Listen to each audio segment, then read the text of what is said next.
Welcome to the Two Girls with Grief podcast, the holiday season edition, episode 3. We're your hosts. I'm Kendall Rogers. And I'm Rachel Dwyer. This is a special holiday series we'll be doing every Tuesday during the holiday season. We know the holidays are a hard time for grievers and wanted to create a space to share, learn, and vent with each other during what can feel like a not so jolly season. So, if you're here during the holiday season and this is your first holiday season without your loved ones, first off, sorry you have to be here to begin with. That really sucks. We would know. And then, second off, hopefully, something in these episodes help you and you can kind of take something away to make it a little less hard. Nothing we'll say will make it easier, and sometimes it's just something you have to experience and know how to navigate your own.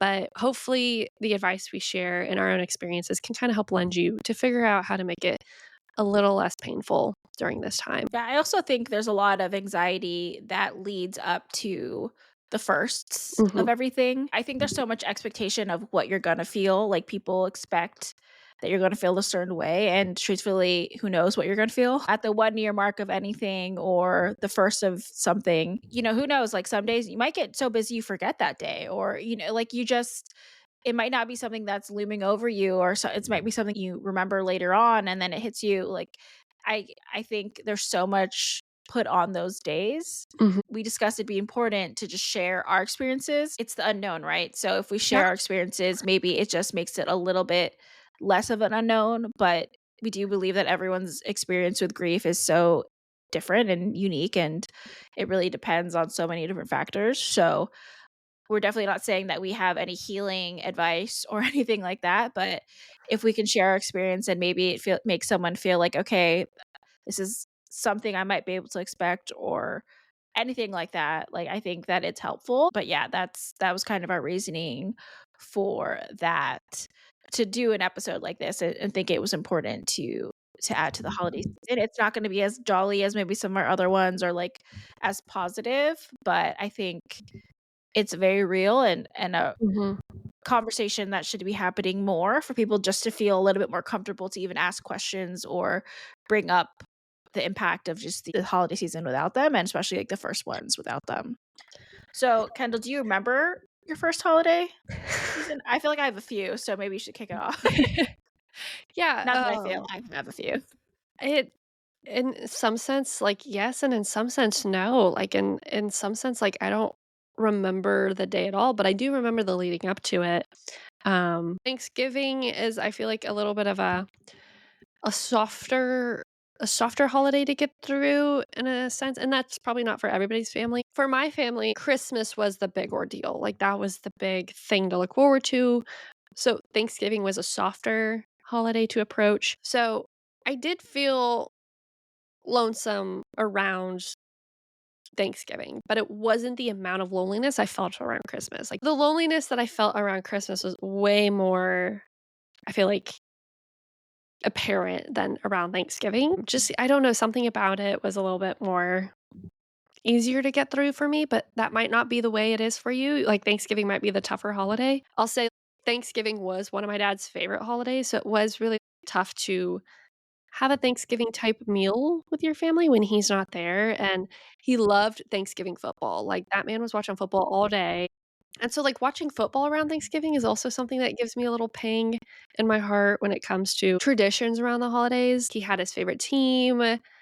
You would eat turkey, then you'd fall asleep in the middle of the game, but, that's one of the things, like, I remember he loved doing, but I think for a lot of people, Christmas is the tough one because it is, like, it's your immediate family coming together. It's the traditions you have with your extended family. It's the gifts. It's the big hoopla.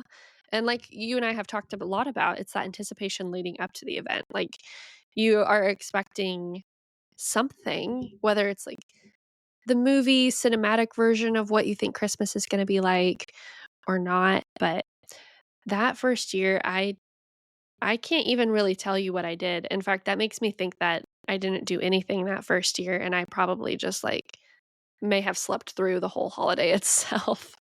Yeah, and for reference, Kendall lost her dad, like, October 1st. Mhm. I lost my dad October 14th.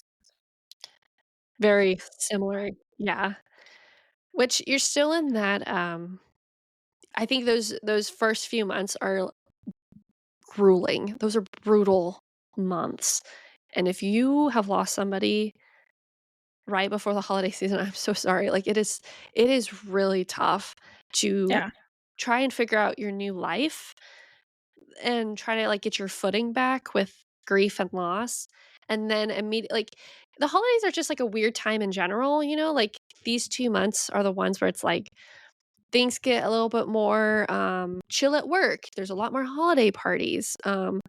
You are having to make more logistical plans to go see your family. Like, it's not your typical routine that you have, I think, through the rest of the year. Like, November and December are like the out of the norm months when it comes to what are you doing typically. Yes, for people that lose somebody around the holidays, it is a real beatdown. And I just like think it's good to say in advance, like prepare for the worst. Because then hopefully you can kinda create a plan to helpfully navigate and not be in a very dark place on those days, because I think that was a big fear for me, is being on a very dark place on those holidays, and your mental health, I think, is maybe the lowest it might be when, like, it's Christmas Day or Christmas Eve and you're like, "Do I even have anybody to turn to?" Like, I just feel so sad and so alone. And everybody else is out doing, like, their dinners and their parties and their fun things, and then you're like, "I don't feel like a fun person, I feel like such a sad, lonely, isolated person." Yeah, and I only really remember Thanksgiving and Christmas after my dad because I was still in the Philippines, I think, for a few months, and I had my sister and my mom and my brother still, and my mom and my sister are really, like, my core people, so it was, yes, obviously really hard and different, but also I still had such a strong support system and so much love that it still was a less of a blow. Like, yes, really hard, but you still have a cushion. So it felt it was obviously sad, but, like, I had people to lean on, and I know for Thanksgiving, 'cause we were, like, in the Philippines, and for Christmas, I remember we spent it with my mom and my stepdad. I think it was a Christmas that I feel like it was a good perspective of, like, my mom was really focused on this, like, event where it was for kids in a province, so kids in this area that don't have much, and leading up to that, I was so busy leading up to Christmas where she, like, was making me wrap so many different gifts, and I think my sister probably wasn't doing that well or something that I was the wrapper because my sister was actually, like, the talented wrapper. I'm not sure if she still was after her coma, I don't remember anymore, but my mom just kept making me wrap all these gifts, like, so many different gifts, write down the names of all these kids, and I remember at first I was, like, a little annoyed, like, just so much wrapping, and it's, like, little gifts, and I'm like, "I'm not good at this." And she just was, like, so determined on this mission and all this stuff, and she's doing all this planning and whatever, so it kept me busy, and it wasn't until we went and it might have been, like, on Christmas Eve or Christmas Day, I don't even know, it was around there. We went, and it took us, like, 4 hours to get to this place, which it should have taken, like, 2 or an hour and a half. There's just so much traffic, and there's a lot of traffic in the Philippines in general, but when we got there and we had, like, milk with us and just random stuff and random toys, we were, like, 2, 3 hours late for this thing because of the traffic, and kids waited because they were so excited to, like, get these cartons of milk Aw. and this random stuff, and thankfully, my mom had just sent the money to the people, so they bought the food ahead of time, so they were waiting us to eat, but they are waiting on us for gifts and just, like, the milk and, like, the random things that you take for granted. It was, like, a good perspective of just giving back and just seeing how different life, could have been even, and these kids were so grateful for all these gifts that I was, like, bitching about wrapping, they were so happy, and we were calling out names, and, it makes you feel like, "Wow, I'm being a self-absorbed person," and obviously, my dad had just died, the lot was going on, but sometimes you just think about yourself, and I think that happens a lot, right? It's like, you don't think about how good it is to help someone and in a genuine way, and not just like, "And I expect something back from it," or whatever. The good that it feels, and you're not doing it to feel that, but I think you just feel like a happier person when you're also caring about other people, and Yeah, it was just, like, a nice perspective of, like, wow, our lives are so different. I have never been excited for milk, like a little carton of milk, and those gifts, they ran up and they were excited and they waited hours just to get that, and I think sometimes you need perspective. Obviously, I don't think you need to diminish your own pain, but sometimes it's good to just realize, like, the world is a big place, Yeah. and I still had a lot to be grateful for in that situation, but that's really the only one I remember. And also for me, it's like each Christmas and each Thanksgiving, like, the support system disappeared. So, I think that was the harder part. All I remember really is just I feel like the looks of, like, people give you at the parties of, like, they're Yeah. sad for you, Yeah. and you're sad, and it feels weird because 'cause they're not there, and to me, that just felt really shitty, and that feeling was, like, really strong, and then it just, like, people kept passing away, so I think you just hate that when people walk up to you, they're coming from a loving place, but it's like you already feel awkward Yeah. being there, and I really hated the feeling of being an orphan, Mhm. and then just a look, and it's from a loving place, it's not like they're trying to make you feel any type of a way, but I hated it so much, like, I really hated that look of, like, I know it must be really sad for you. 'Cause you're Yeah. already feeling that and you're feeling uncomfortable, and it like I said, it's not like they don't want you there or you're not welcome to these parties, but they just feel weird, and I don't know if they're ever gonna feel better, Yeah. but I just haven't been a fan of them, and for Thanksgiving, I've been going I feel like I've almost been disassociating by, like, cooking a bunch for Thanksgiving. I don't really have time to even think about the holiday because I'm cooking and all the stuff, like, even made the turkey a few years in a row, which is gross to do, but, um, Yeah, we'll start another podcast about how yeah, gross it is to cook a turkey. we went on a whole side tangent during our grief support group about cooking turkeys. So I won't share all the nitty-gritty of my trauma with that, but I took on these big tasks for the holidays, and I took it so seriously because I wanted everything to be good. And I remember Mhm. my cousin's boyfriend said, like, "It's the best turkey you ever had," and it was kinda like it's one of those things where it's like I was trying to also keep up to, like, this is my sister the level my sister would have Yes. done, Yeah. the effort she would have put into it, and that's what I really pushed for, and I would make all these different things, and so I think for Thanksgiving, I still do that, where I don't really remember the first, but I know that as the years increase, I have been taking on additional tasks, Yeah. and I think it's just my way to cope with holiday is, like, I'm gonna make food and be so busy that by the time the party rolls around, I'm fucking tired, like, I'm Yeah. tired, but it is, like, also expression of love to make the food for everyone. Christmases, I've just started my own tradition of the holidays where I've mentioned, I think last few episodes is I stay home with my dog and I watch Hallmark movies and decorate my place and yeah, and then the next day, which I basically forced this situation, my brother and like my cousin and her now fiance came over and spend Christmas Day with me and we unwrap each other's Oh, gifts. And that was something that we used to do, like either that cousin, like we'd go to her house and we'd open gifts together as like our two families or just my family together. I think that helps soften the blow a little bit. But yeah. and I think the hard part is like for some people it might be like the quality of the gift or just not the, getting gifts at all. And I think, yeah, as you get older, people stop buying each other gifts. Part of that is like adulting is expensive, but also I think it's because we don't prioritize gifting each other things. And I think part of it's like we don't focus on like the joy of things as adults. Yeah. We like push that away from each other. We focus just on like the kids. But I mean, for me, my sister, wrapped the best gifts and she would help my mom, like, she really put so much effort into, like, getting me these gifts that meant something, and it was stuff that I could actually use. It wasn't like gifts that you Yeah. get, you're like, Like, very "Oh, they thoughtful. yeah, like, "Oh, thanks," but it's like you might use it, you might not. Mhm. There is, like, that love of just people getting you gifts that you're like, "Oh, I would actually really like that." Yeah. And that's Like, something they that really know you. and that's something that I do, that I try to, like if someone mentions something, I try to remember it. I'll do that, and that's something that she did, and I think that's the hardest part of the holidays is just, like, when people know you and care.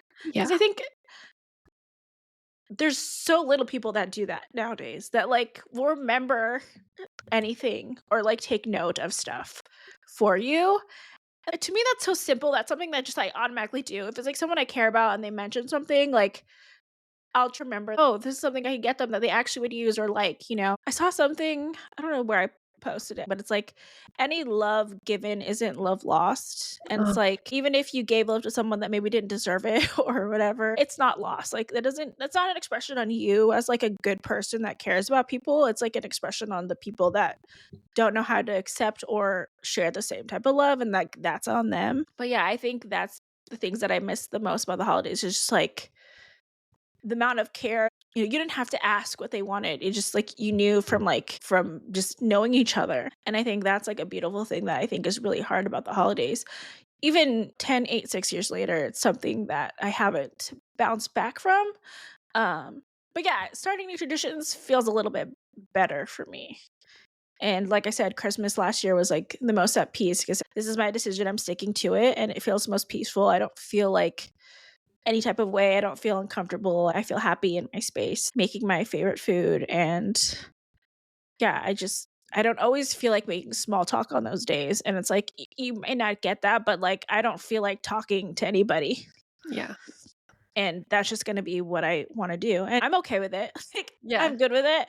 I talk to my dog, but it's just like I don't feel like being like the super chirpy person to other people, or I don't know what I'm gonna feel like. So I feel like just giving myself that space of like, I don't know, happy Christmas movies and happy food and a happy tree. Like I don't know, I'm good with that for now.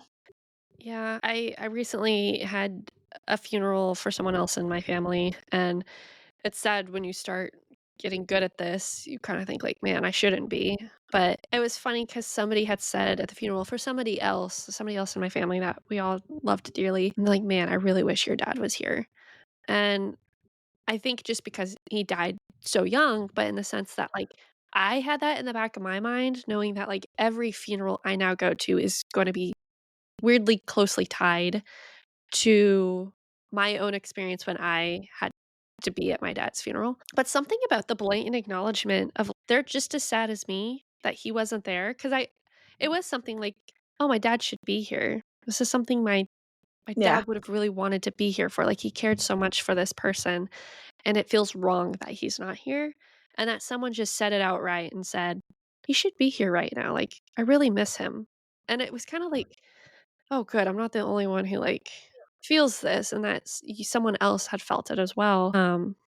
And sometimes, like, I know some people don't even want other people to acknowledge it, they're trying to ignore it, they're just trying to, like, have fun at a party, and by all means, if that's what you enjoy and that's what you need, I support that. For me personally, I know, like, it means a lot when someone acknowledges, like, the elephant in the room. The elephant in the room being that, like, we're at a funeral, but, like, my dad should be here. Yeah. I have a whole flock of elephants. Well, I don't think flock is the right word for elephants. It is now. What is a group of elephants called? A herd? I feel like it's A her probably a herd. herd? Yeah, I think a herd, maybe a tribe? That sounds better. A tribe? I don't think I don't think that's what Tribe of elephants? Oh, I was thinking of, like, a pride of lions, but yeah, Oh, that's not the same either. no. Yeah, so if you know, comment below. I think it depends where you are, right? I think Yeah, for now sure. I do appreciate where you're not the only one that's freaking sad about it. You acknowledge that you wish they were here, and Mhm. as more time passes, it's like the memory of them diminishes a little bit, right? Like, you start to forget things more, and I think when other people remember stuff or share stuff, it's like it's nice to hear, and it's like, "Oh, you're not the only one that's sad about it." I feel like especially at holidays, by doing that, will most likely, for a good portion of people, make them cry. Yeah, Just because it's a heightened time and you're missing them extra during this yeah, time, I think it's one of the things that might be unavoidable, and some people just really don't like crying in public. Some people yeah, really don't. Their families might not be welcoming of that type of emotion or support or get it. yeah, I personally have cried in a lot of places, so you can't tell I'm crying right now currently. So I think it's one of the things where I've gotten just a lot more comfortable with crying because when you're sad and you, like, love somebody, just the tears are just they're right there. Just you need one word or something, smell, memory, and it's like, "Okay, there's the tears." Yeah. And so I think I just I get it. I don't know if I've cried at a family party, but it would be nice if it was something that's like instead of the looks, it's like, "Okay, let's." Let's just acknowledge it. Yeah, Yeah, let's and I think they're acknowledging, like, when we do, like, a family prayer before yeah, we eat and stuff, like, oh, the people that we've lost, but it's so much bigger yeah, than it that. The is, feeling is so much bigger, so I don't know the right way to do it, and it depends on the person, the family, and all that stuff, but for sure. I think for me, it's getting to the point where as time passes, it's like you want people to still care about them and think that it's important and acknowledge that, like, what a big loss because when you're the person that's mourning all of them, it's such a big loss. Like It is. that's always with you. So it's like when people acknowledge it, you're sometimes like, oh yeah, like someone else gets it or can identify that like that's a really hard thing that you're dealing with. Yeah, at the funeral that I was just at, I shared a photo that I had of this person, and the children of this person, they were like, "Thank you so much for sharing that photo. That was really beautiful, and it meant a lot that you shared that story about the photo," and it it's because it's what I wanted to hear at my dad's Mhm. funeral, like, these little tidbits and stories that I didn't get to hear from other people, and so I think, like, if the time is appropriate, a family event or a holiday thing to say like, "Hey, I remember them, and this is the thing that made me smile, or this is the kind thing your person did." I mean, the story about your mother, like, makes me want to go out and, like, give out gifts to children. Like, what a Yeah. beautiful gift to the world that is to, like, extend that kindness and that sacrifice, and, like, she roped her children into this, like, just as much to be like, this is how much she cared about these kids, and, like, I I don't know your mother, but that is such a beautiful story, and, like, what a way to, like, be inspiring and keep, like, her memory important and in the loop and, like, at the forefront of, like, this is the impact our lives have in this world. And we should be trying to, make that kind of impact that resonates long after we're gone. Yeah. I mean, like, what is your legacy gonna be to Yeah, the people after you? And I think being a kind, loving person who cares about other people is a damn fine legacy for it just is. that. Just being a person that cares about other people and does nice things to other people and is kind. That should be enough. No matter what you accomplish, as long as you're that, as long as you treat your other human beings with just common decency and, Yeah. kindness, like what you would want someone to treat you, Mhm. like, that's a good legacy. I've mentioned a few times that my sister's celebration of life, that's what people remembered about her is that she was kind and she took time and she had all these different friend groups of people that she had a special relationship with. They all knew her as this loving, kind person and this joyful person. And that's an amazing legacy to leave behind.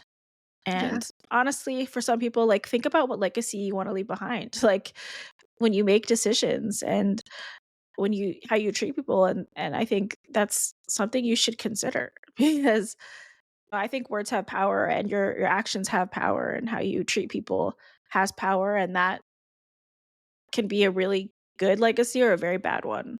Yeah.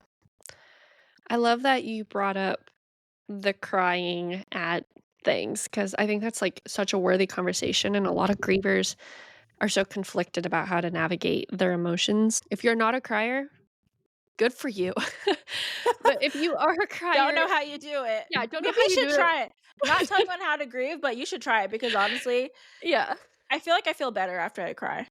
Yeah, it's like it's a catharsis in a way, and I think Yeah. it's very human. It's Yeah. it's in a sense, like, it's a design of human functionality of, like, when you're moved by something so much, like, you're overwhelmed with this emotion enough to start crying, and, I felt the same way for a very long time. I did not like crying about my dad, but I cry very easily now. It was like a and I don't know how other grievers might be feeling about listening to this, but there was, like, this hurdle in my brain about feeling ashamed about crying about my dad, and I had to overcome that myself and be like, "There's nothing shameful about the love that you have for your dad and that you're very hurt that he's not here." Like, that is a universal feeling I think a lot of grievers feel. But we do have this weird cultural connection that, like, crying is shameful or crying is embarrassing. My sister always apologized when she's crying about my dad, and I said, "There's no reason to apologize. Like, let that out, girl." Like, Yeah. the fact that you're expressing your love for him, that's nothing to be Yeah. embarrassed by. Let people be Um, uncomfortable. yeah, like Yeah. I cry every time other people cry, so I guarantee you, if you're crying, I'm crying with you. Yeah. Like, If you're crying because you love someone so much that you miss them being gone, I feel like that's the most beautiful use of tears, and that should just be something that's honored. Yeah, I think it just one of the like, that's a beautiful thing is to be loved and, that you actually when you're gone, there are people that feel that so yeah, much that it makes them cry, and it's a weird thing, but it's also like, if people don't get that, they haven't loved someone, and not saying that, like, they have to cry because some people just don't cry, mhm, but it's like if you don't feel that type of pain for someone being gone, it's like and if you haven't lost anyone, you don't get it. I just, like, let people be uncomfortable, that yeah, you're being a human being, and I think because so many people feel like they have to hold that in, that's why people think that grief is just, like, this limited time thing that happens that just goes away after a while because people don't bring it up, so you also don't bring it up, and then it's like, "Okay, it's dealt with. We supported them, and then yeah. it's done," and, like, no, I've been crying this whole, like, entire episode, like, it's not it isn't something that just goes away, especially leading up to the holidays, but yeah, I mean, like, your sister, like, it's beautiful that she loved your dad, and crying is that, it's an expression of love. Yeah, and I think sometimes we have associated culturally that, like, crying must mean sadness or, like, elatedness, like something super wonderful happened. But when you're grieving and you're crying about someone, it's a different sensation and it's a different feeling. Like, yes, there's a sense of sadness around it, but I think back to the Andrew Garfield interview on Stephen Colbert about him talking about his mom, and he gets choked up and he's getting very teary-eyed, and he's like, "If I start crying, it's because I love talking about this." And he acknowledges, like, the tears and he acknowledges the emotions, but he still says, "I wanna lean into this and I wanna talk about it." And I think a lot of time people are like, "Oh, if you're crying, it's because you're sad, and, like, I don't wanna make you sad, and I'm Yeah. sorry, I wanna take that back." But sometimes that's what grievers wanna do is, like, "I'm gonna cry because this person evokes such a significant emotion in me. Allow me to cry, but I wanna lean into this, and I want to Yeah. talk about something about them, and it's important to me that this opportunity arose that I can share something joyful about my dad, even though I might be, like, a mess in tears." And just for me, just telling people, like, I'm gonna start crying to, like, warn people that it's Yeah. gonna happen, but, like, lean into it anyways. And like you said, if they feel awkward, that's on them because Yeah. once you get over your awkwardness about crying and embrace it as, like, a human natural reaction, it doesn't feel so shameful or embarrassing to cry about the people you love. You're like, "Hey, I'm gonna cry, but it's because I love them so much, and, like, I'm not ashamed of that. I'm proud of the feelings that I have towards this person." Yeah, exactly, and that I think I might have mentioned it before of someone commented in one of our videos that she hates Christmas and she's sorry that she's negative. I think I might have mentioned the last episode, and, like, that makes me think of that where it's like, Yeah, I hope she has people that let her just accept that she's sad. When you lose people, that the holidays are hard, and if someone's sad about it, it doesn't mean they're, like, negative about it, it just means that they're just being real with their emotions. I'm trying to find more joy during the holidays, I hope other people can too, eventually, depending on where they are and how recent their loss is and everything, but it's something that, like, years later now I'm trying to reclaim some joy for the holidays, but if you're at the place where holidays just suck, and I've been there, it's like, sometimes it might not, it might not ever get better. I don't know. I hope it does, but yeah, I just feel like some people I think people like to avoid any situation sometimes. And by saying, like, oh, you're being negative, it's like they just don't want to be understanding. They yeah, just don't get it's like, it's not like death is contagious. just allowing someone to acknowledge that they're sad over the holidays should be something that you're allowed to do. That should be a normal thing. And just because the holidays is marketed as 100% jolly time doesn't mean that there's not a ton of people that don't feel that way or might just have mixed emotions. Like I have the mixed emotions about it. I'm trying to turn the table that it's not like 75% sad for me right now. Before it was like 100%, like, but it's me actively trying to bring in joy during this time. It didn't Yeah. just automatically happen for me. And if I hadn't, and if I don't keep trying, then I would be back at 100% Yeah. because it's easy. Like I started crying because I miss them and thinking about all the things that the holidays represent because they're gone and like what is lacking. That's always going to be sad to me because I miss that so freaking much. Yeah. But I don't wanna stay in that space, but it's taken a lot of time. It's taken years for me to not be in that space, but I could so easily just fall back to being like, I'm 100% hate the holidays, Yeah. if I let myself. I think of what our friend had mentioned, um, a little back ago about she was talking about someone she had lost. She starts getting choked up and teary-eyed, and then I think somebody was like, "Oh, I'm sorry if that made you emotional." And she was like, "No, it's like opening, like, that soda bottle. You have to release a little bit of that pressure before you can close it and then open it up again so you can actually, like, pour out your soda." She was like, "I just needed, like, a release valve, and I just needed to, like, express that heavy emotion." She's like, "But I'm good. Like, I'm good now." And I was like, "Wow, what a great way to think about that hit of emotion when you start talking about someone you love and you can feel those feelings coming up."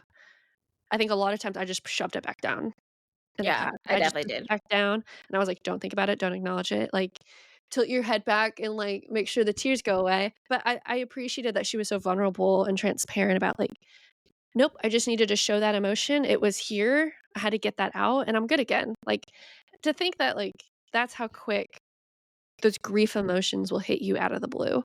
Yeah. Um, and just Some acknowledging it as it is, you know? Yeah. And that's really how it is for grievers is like, it might hit you, you just need to deal with it Yeah. and process it at that moment and accept that emotion that happened. And then you keep on trucking. Yeah. And sometimes it's not that easy, right? Sometimes Yeah. it hits you harder than that, but it is always there. So sometimes that's what you just do. You gotta feel it when you feel it, and then you keep going on with your day. But that doesn't mean you didn't cry at some point of the day. Like Yeah. just a different life than you had before loss. It's Yeah. just totally different. So I think all this to say is like I don't know what you're gonna expect. I don't know what you should expect going into the first holiday or season or first birthdays or whatever. There's so many things and feelings that happen. It could be that you don't remember it at all, which is like I feel like I don't remember the first after my sister and my mom passed away. Me neither. I I don't remember it specifically at all. I just remember feeling sad and feeling so anxious going to these family parties and then just feeling the orphan feeling just feeling so incredibly stronger, so much Yeah. stronger. And that stuff that I hated and just the looks of people not really speaking about it, but just acknowledging it in, like, their eyes, you could see it, that they feel that for you, but you hate that because that's what you're thinking too, and or at least I hated it, which is why I've adjusted how I spend the holidays, but or you could be going all out and, like, you do something in their honor the first year out. People are different, and you like I said, you could try it one year and maybe you went too hard on the first time and tried to do something, and you need to chill out the next year. You have the opportunity to keep trying stuff, um, but unfortunately, I don't think there's a fix for going into the first of the holidays or like a magic fix. It's like you really have to just keep testing it out. And like this might be your first, but you might not remember what that was 3 years from now, Mhm. because you're just trying to cope and deal with it. But I hope you find something that brings you joy during this time. I hope everyone finds some joy, even if it's a really freaking sad season sometimes. Yeah. I agree. As always, I just hope that you navigate how you need to navigate, however you need to do it. You have our support from us at the podcast and, Yeah, whether join it's our Facebook if you're feeling Yeah. sad. We started a Facebook group specifically just around the holidays for people to like share and vent, ask questions to each other. So if you're not finding that community within your current community, like, feel free to join our Facebook group. It's free. Just we wanted to create a space for that. So you can join. It just if you look up Two Girls with Grief, you can find it. If you don't have it in your current community, like we're trying to collect people that can be that community and are kind. And so far we've been growing a little community there. So Yeah. you're welcome to join. It's something I wish I thought of doing in my first year, especially on those holidays I spent alone by myself and thinking, "Man, if I was only around other people who got it." Yeah, And there's a whole group of people who get it, and I don't even know what I'm gonna be doing for the holidays, but I'll tell you it's me something either. that I'll be looking at least on the Facebook group and just trying to be supportive with each other as that's what we should be doing for each other, especially in this time and especially for grievers. I think that is a great recommendation for people going into your first holiday is that, yeah, if you don't have people that get it, and if you don't feel like you have people that are in the same space that you are about it, like, there's people that do get it and there's Mhm. people that you can meet. So be proactive now to try to find it. It could be our Facebook, it could be someone else's Facebook, it could be another group or whatever Yeah. entirely that you find people. So I would just say start being proactive because and I feel like me and Kendall realized it really late of Yeah. like how good it feels to just have a community to just share things with and to do things and try to promote wellness. Like even in our grief support group, Kendall hasn't been doing it, but we've been doing our morning yoga challenge, a 30-day morning yoga challenge, and everyone's just been sharing, like, them doing it for the past 2 days, and it's just something that we felt like during this time of the year and everything going on, we needed to kind of lean into wellness and centering ourselves and going into the holiday season and this next seasons with the best mindset we can. And so it's been other things than even just venting about grief, right? It's evolved from that because we've developed friendships with each other. And that's just more recent. That's happened this year. And we've gotten so much value from just that space. So yeah, if you're going to the holiday season and you're feeling really alone with it, there are people out there. So find them and that might help you feel a little bit better and less alone with your feelings if you just have people that you can just share that with and that get it. Absolutely. Well, like usual, we will have resources down in the show notes, and we will have a new episode about the holidays coming out every Tuesday until our season 2 comes out in 2025. And we will also be still doing our Grief Book Club episodes on Mondays as well. And you can follow us on TikTok, YouTube, and Instagram at Two Girls with Grief Pod. You can also subscribe to our Substack, Two Girls with Grief, where we share griefy stories every 2 weeks, and also other like Two Girls with Grief updates on there. You can also email us at Two Girls with Grief pod@gmail.com if you have any questions, if you want for us to go over anything in this holiday season or just reach out in general. We love hearing from you. Please rate and subscribe our podcast if you find any value in it. That really helps us and it helps share our podcast to others. The more subscribers and ratings that we have. And we appreciate everyone that has done that already. We're just sending you love if this is your first holiday season without them. We know that it's tough. So, yeah, please join our Facebook or find other resources going into the holiday season because we know it's tough. As you saw me, if you're watching this on video on YouTube, then you know I was crying. So it's tough. Talking about it years later, it's still tough. Work in progress always. We'll see you next week. See you next Tuesday. Bye. Bye.